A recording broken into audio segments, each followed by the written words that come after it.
में फिजिक्स का chapter number light 100 question जानेंगे। चलिए चलते हैं। कहता है प्रकाश के छोटे छोटे कणों को मिलकर के बना है जिससे कहते हैं हम फोटोन। प्रकाश तरंग किस प्रकार की तरंग है? अनुप्रस्थ तरंग है। प्रकाश का तरंग सिद्धांत किसके द्वारा प्रतिपादित किया गया था? हाइजन के द्वारा। कहता है कि निम्नलिखित में से कौन सी परिघटना या निर्णय लेने में सहायक होती है कि प्रकाश एक अनुप्रस्थ तरंग है? तो वो जगह पर ध्रुवीकरण। आगे चलते हैं। प्रकाश के विद्युत चुंबकीय स्वरूप की खोज किसने किया था? मैक्सवेल ने। आगे किसने सर्वप्रथम यह दिखाया था कि प्रकाश तरंगों का विवर्तन होता है? ग्रेमाल्डी ने। आगे चलते हैं। प्रकाश विद्युत प्रभाव का प्रतिपादन आइंस्टाइन ने किया था। ठीक।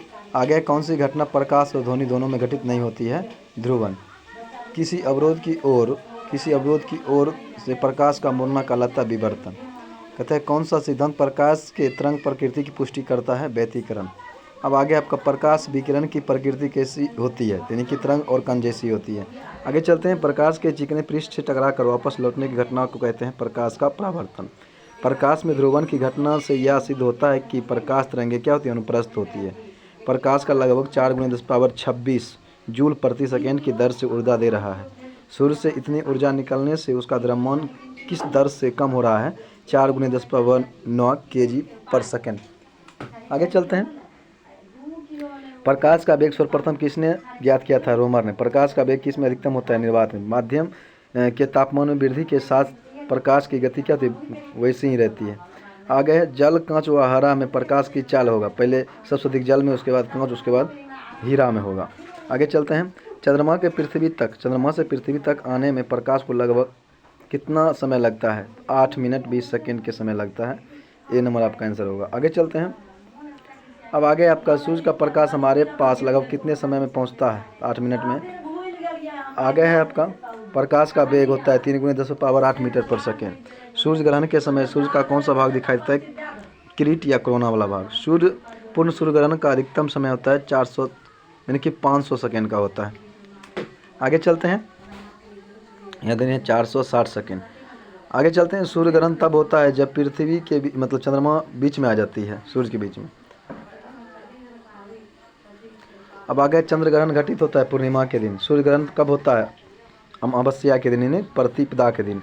एक काटा हुआ हीरा क्यों चमकता है? पूर्णांतिक परावर्तन के कारण। पानी से भरे किसी बर्तन में पड़ा एक सिक्का किस कारण से होता है? थोड़ा उठा हुआ प्रतीत होता है? प्रकाश के अपवर्तन के कारण। पानी में लटका कर बैठे व्यक्ति को उसका पैर मुड़ा हुआ और टेढ़ा दिखाई देता है अपवर्तन के कारण।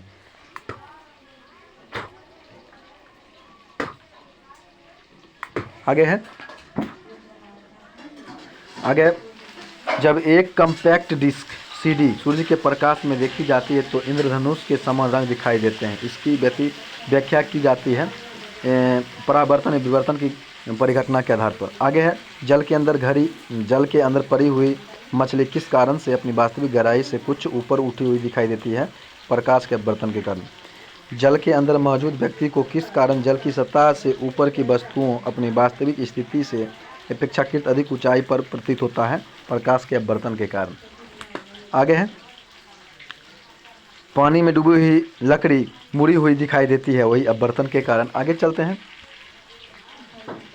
आगे जब प्रकाश की किरण विरल माध्यम से सघन माध्यम में, यानी कि विरल माध्यम हो गया आपका हवा, सघन माध्यम हो गया जल, यानी कि जब प्रकाश की किरण विरल माध्यम से सघन माध्यम में जाती है तो वह क्या हो जाता है? अभिलंब की ओर झुक जाती है। पूर्णांतिक परावर्तन होता है जब प्रकाश जाती है एक सघन माध्यम से विरल माध्यम की ओर। अपतन कोण क्रांति कोण से अधिक के साथ। आगे चलते हैं। इंद्रधनुष किस कारण से बनता है? तो प्रकाश के अपवर्तन और परावर्तन के कारण। मृगमरीचिका वो पूर्णांतिक परावर्तन के कारण। पेट अथवा शरीर के अन्य आंतरिक अंगों के अन्वेषण के लिए प्रयुक्त तकनीकी एंडोस्कोपी पूर्णांतिक परावर्तन पर आधारित होता है। अब आगे है तरल से भरे हुए बीकर का तल किस कारण से कुछ ऊपर उठा हुआ दिखाई देता है? अपवर्तन के कारण। सूर्य से प्रकाश का आंतरिक परावर्तन हो सकता है यदि प्रकाश कांच से वायु में जाएगा। चटका हुआ कांच चटकीला प्रतीत होता है, पूर्णांतिक परावर्तन कारण। इंद्रधनुष तब बनता है जब सूर्य का प्रकाश वायुमंडल में वर्षा बूंदों पर गिरने से अपवर्तन व आंतरिक परावर्तन होने पर। आगे चलते हैं। इंद्रधनुष कितने रंगों का होता है? 7 रंगों का होता है। प्रकाश ऊर्जा का ऑप्टिकल फाइबर में संचरण परिघटना निम्नलिखित घटना में प्रयोग किया जाता है, यानी कि पूर्णांतिक परावर्तन कारण। आगे चलते हैं। आगे है, संबंधित मध्य युग्म के कांतिक कोण से अधिक आपतन कोण का सघन से विरल माध्यम की ओर जाने वाली प्रकाश किरण क्या करती है? समग्र आंतरिक परावर्तन। अब आगे है, निम्नलिखित में से विचार कीजिए। दृष्टि एक दोष दीर्घ दृष्टि, जिसमें दीर्घ दृष्टि दोष में क्या होता है कि दूर की वस्तु दिखाई देता है और निकट की नहीं दिखाई देता है। ठीक, और पहले दूसरा हो जाएगा, यानी कि कोई व्यक्ति निकट वस्तु को स्पष्ट नहीं देख पाता है और आँख का दूरस्थ बिंदु आँख के स्पष्ट और देख सकता है। चलिए आगे चलते हैं। यौगिक सूक्ष्मदर्शी क्या होता है? ऐसी सूक्ष्मदर्शी होता है जिसमें लेंसों के दो सेट होते हैं, एक नेत्राकार लेंस और दूसरे का एक नेत्रक। आगे चलते हैं।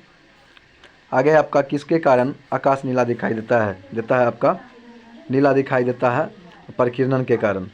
चलिए, तारे टिमटिमाते हैं बर्तन कारण। जब प्रकाश किरण एक माध्यम से दूसरे माध्यम में जाती है तो उसकी आवृत्ति समान बनी रहती है, आकाश नीला दिखाई पड़ता है। वही नीले प्रकाश का परिकिरण सबसे अधिक होता है। आगे चलते हैं। वातावरण में प्रकाश का विसरण किस वजह से होता है? धूलकण के कारण।